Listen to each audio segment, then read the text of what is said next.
So, Mr. President, I thought I'm ready. we'd talk a little bit about martial law, a little bit about the upcoming papal visit.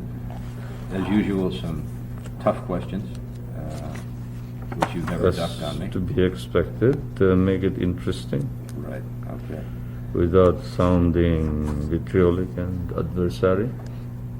No, we've had some pretty good luck in the past. Lim, anytime you're ready. I'm ready. Mr. President, you've just lifted martial law. It was enforced for some time, over 8 years. Why now? Why this particular time? First of all, let me immediately set the background of the preparations for the termination of martial law. The preparations were made as early as 1976, after the First Lady succeeded in obtaining a ceasefire and the termination of hostilities in the south through the Tripoli Agreement when she visited Colonel Gaddafi in Libya. You remember that the Tripoli Agreement was signed in December 23, 1976. The ceasefire was signed too then on January 7, 1977. Another formal ceasefire was signed here within Philippine jurisdiction between the representative of the Moro National Liberation Front and the South Commander, Admiral Espaldon. A enforcement group was set up to enforce the provisions of that ceasefire and the Tripoli Agreement. It was agreed the plebiscite would be called. It was objected to initially, but later on the Libyan government through Colonel Gaddafi agreed to it. They suggested some questions. The Secretary General, Karim Gay of the Islamic Conference, agreed to the same questions, and the leader of the Moro National Liberation Front, Nur Miswari, also sent a letter confirming the fact that they supported the questions to be asked, among which were the form of government, how many autonomous governments were going to be set up, and whether they were agreeable for the Moro National Liberation Front to take over that government. The people voted and almost unanimously supported the idea that instead of one, there be two autonomous governments, because historically the Muslims in the south are divided into several tribal units, groups, and more or less a two-unit autonomous government would just about answer their requirements. So regions 9 and 12 were organized, 5 provinces each. And in accordance with the result of the plebiscite, an election was called, and the members of the Legislative Council were elected, so they recommended an executive committee, which I appointed. I offered the chairmanship to Mr. Nur Miswari. He refused it. We therefore gave the memberships to other rebel commanders. When this happened, I was ready to lift martial law, because by this time the leftist, rightist, communist rebellion had been practically neutralized, except for small pockets in, say, Samar, Kalinga, Payao. And then came the calamity, the tsunami, the earthquake under the sea south of Mindanao, which resulted in a tsunami or a tidal wave that killed about 8,000 of our people. Because of this, we attended to the calamity first, and all of us here in Luzon, including the Christian governors, went in there in August of 1977. We invited the Quadripartite Commission of the Islamic Conference. This is this 42 Arab nation and Muslim nation organization, which meets almost annually. And the Quadripartite Commission, composed of Somalia, Senegal, Libya, and Saudi Arabia, came. And they saw that there was no such thing as genocide, and therefore I was all the more ready to proclaim the termination of martial law. Then came the horrendous and brutal killing of the 1st Infantry Division Commander, General Bautista. He was invited to a peace conference by Usman Saleh, one of the rebel leaders. And while he was getting out of his jeep with his staff officers, they were all massacred, 32 of them. This resulted in such a reaction among the people that it was impossible to lift martial law. This was 1977. In 1978, I instead asked that the agreement, the Tripoli agreement, be now worked out in detail. The two delegations met in Tripoli. They failed after a continuous meeting of about a month or two. And so we had to send the First Lady all over again to Libya to talk to Ferdinand Gaddafi, who talked to me over the telephone. And we agreed on certain undertakings, one of which was the proclamation of an area to be called an autonomous area, and the organization of the autonomous governments. With this came also the call to an election which was authorized by the October 27, 1976 amendments of the Constitution, which called for the election of an interim National Assembly for the entire country. And remember, that was 76. And this was 78, and we hadn't elected the members. And I was in a hurry. What we had was an advisory legislative council, and I was not content with that. I wanted elected members to constitute a legislature. Some people think that I terminated the Congress of the Philippines by executive fire. That's not true. They were terminated by the approval of the Constitution of the Philippines, or ratification, before their sessions in January of 1973. Some people also claim, I was reading one of the columnists of the Bulletin today, Mr. Apolonio Batalla, who claims that it is possible, it cannot be discounted, that I extended my term by proclaiming martial law. There was no need to proclaim martial law in order to extend my continuance in power, because I was the party leader of the overwhelmingly majority party. And the convention had elected a parliamentary form of government. Presumably, therefore, I could have continued as leader of the government without any further action. No need to proclaim martial law. This is one of the matters that lawyers or non-political scientists, those who do not understand the finer points of constitutional law, do not seem to grasp. And that is that the parliamentary system allows the continuance of a leader in power without the exercise of emergency powers or anything like that, so long as he holds the majority of the members in the National Assembly. And that's what happened. I was preparing for that, and so many things intervened. Then the crisis in 79 intervened. And you remember on my birthday, I said I had planned to proclaim martial law. But because of the increase in OPEC prices, we will now watch. If in 18 months the economic crisis does not worsen, it is my intention to consider the lifting of martial law. This was said in September of 1979. So 1980 came, and I kept telling everybody, we will now consider lifting martial law. This was during my birthday of 1980.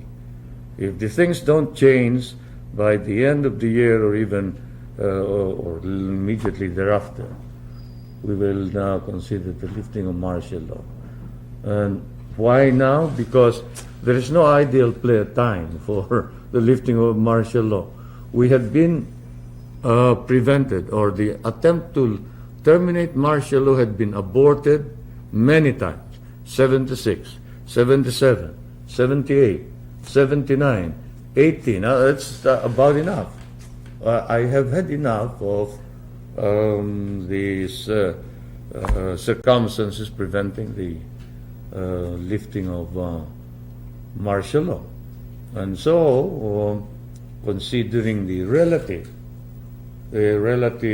peace and order and the relative successes of all the programs, including the economic program, plus the fact that we have Minister Yamani who visited with us saying that no, the OPEC situation will not get worse, the prices will not go up, there may be an oversupply even of oil. And he didn't believe. He told me frankly, I don't believe that you will be in danger, or any of the countries will be in danger of suffering any economic reverses because of OPEC. With that, I directed the planners and government to prepare for the termination of martial law. Mr. President, we've been reading in some of the press about some of the problems recently. For example, the bombing at the travel convention, some activity on the campuses with the students, the statements by the opposition, and so on.